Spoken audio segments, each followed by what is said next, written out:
Bismillah, Assalamualaikum warahmatullahi wabarakatuh. Perkenalkan, nama saya Hasan Albana.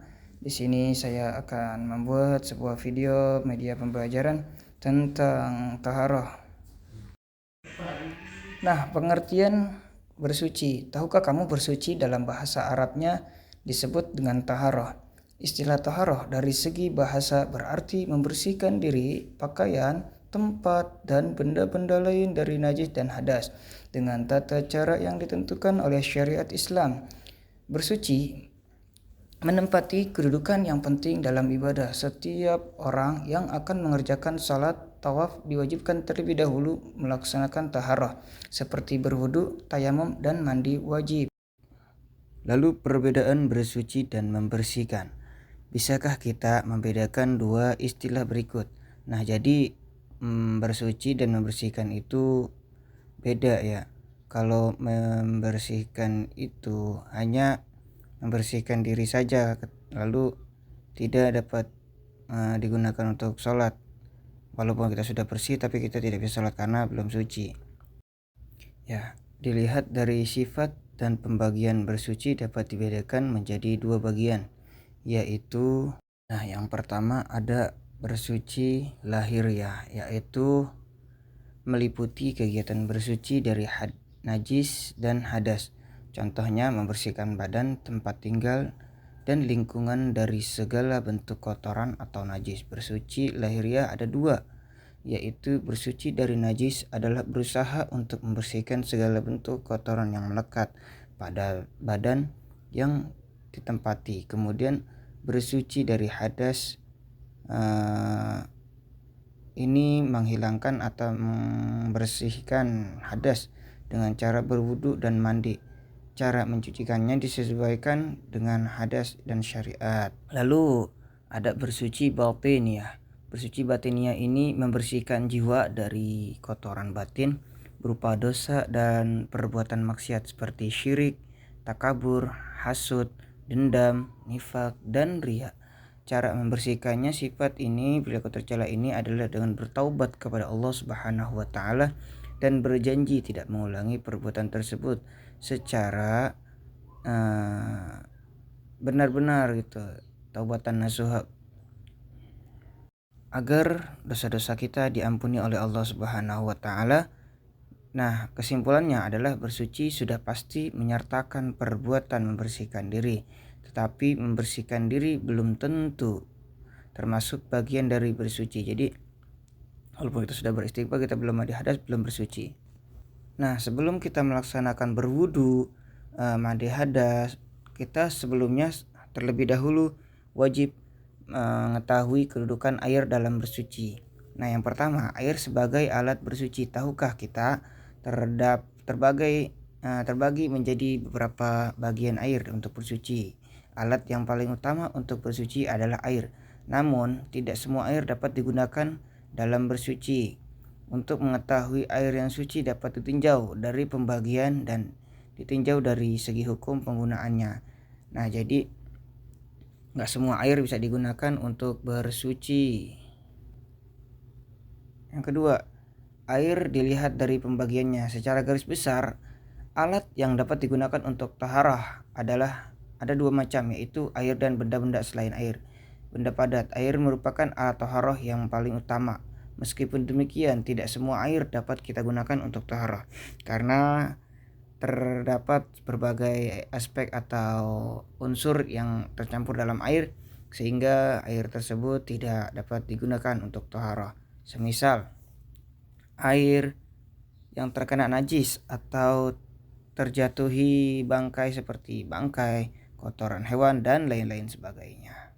Sesuai apa yang diajarkan melalui fikih ibadah ini, ada beberapa macam air, yaitu pertama, air suci mensucikan. Di antaranya ada air hujan.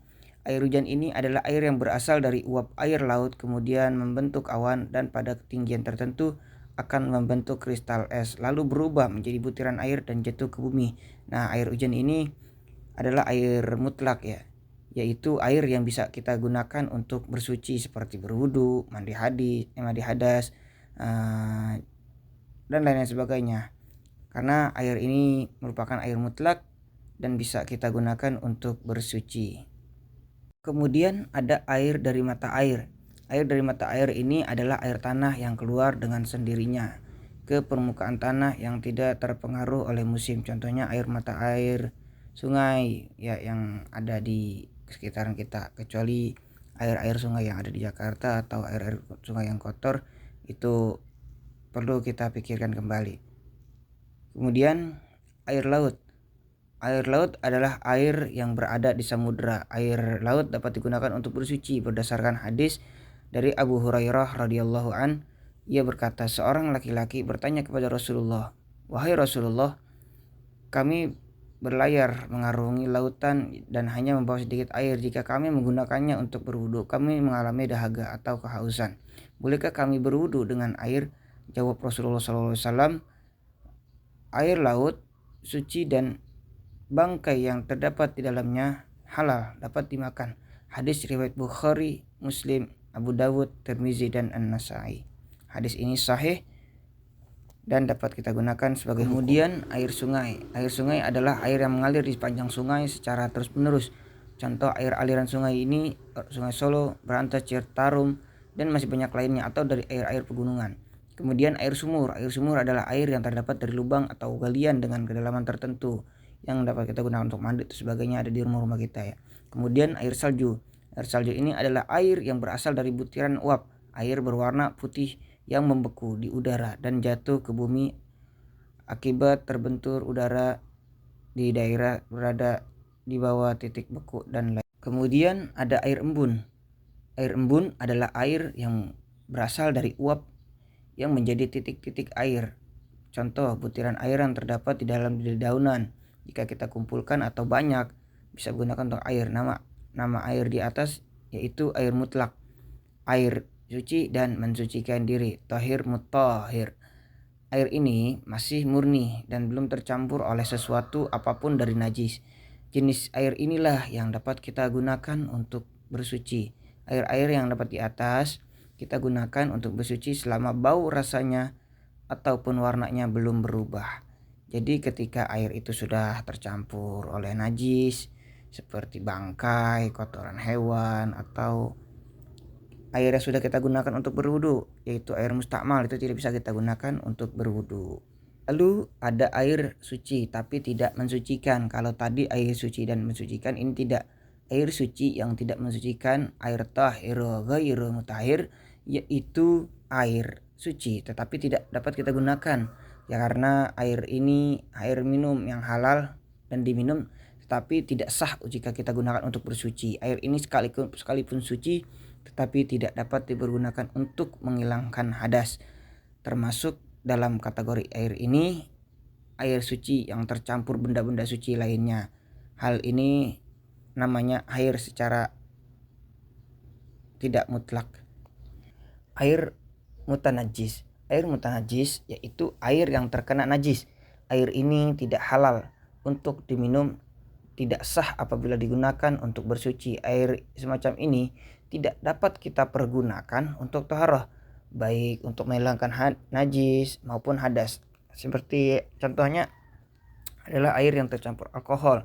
Itu tidak dapat kita gunakan untuk bertaharah atau bersuci. Lalu air ini, contoh-contoh lainnya adalah air yang keluar dari tubuh manusia seperti air kencing atau air lain-lainnya.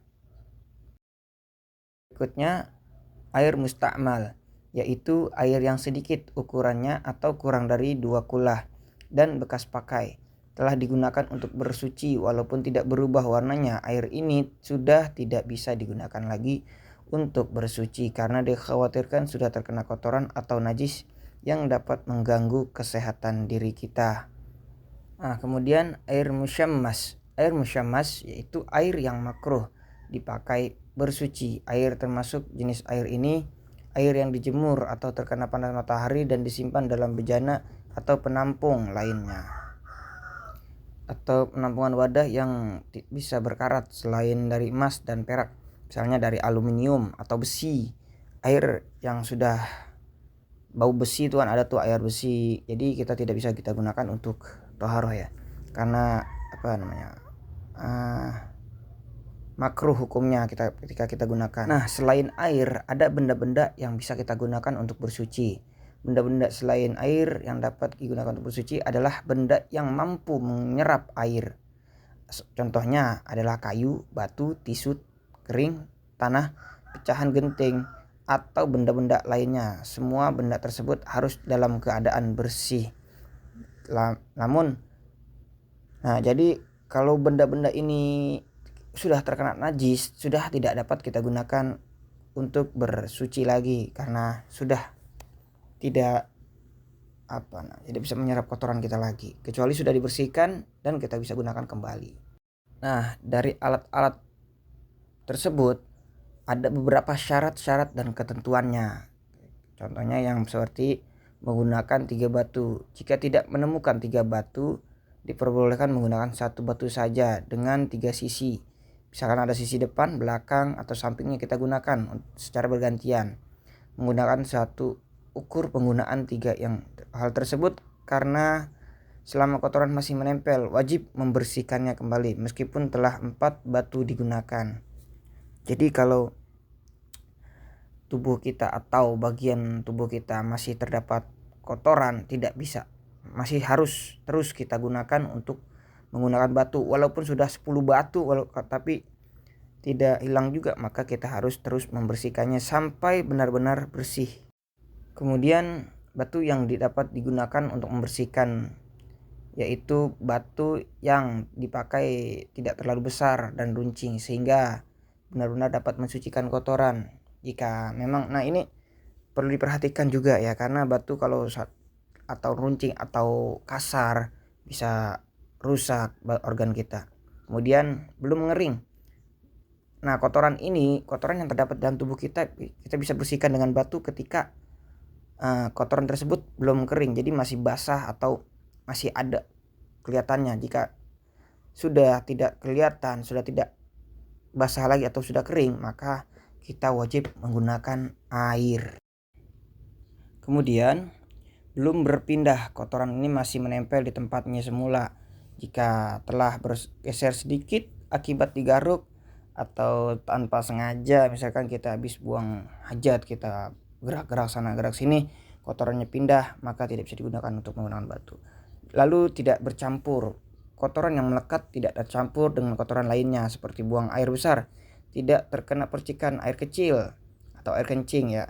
Jika sudah tercampur adalah benda padat dan bersuci, maka seperti kerikil, maka dapat diperbolehkan menggunakan batu untuk bersuci.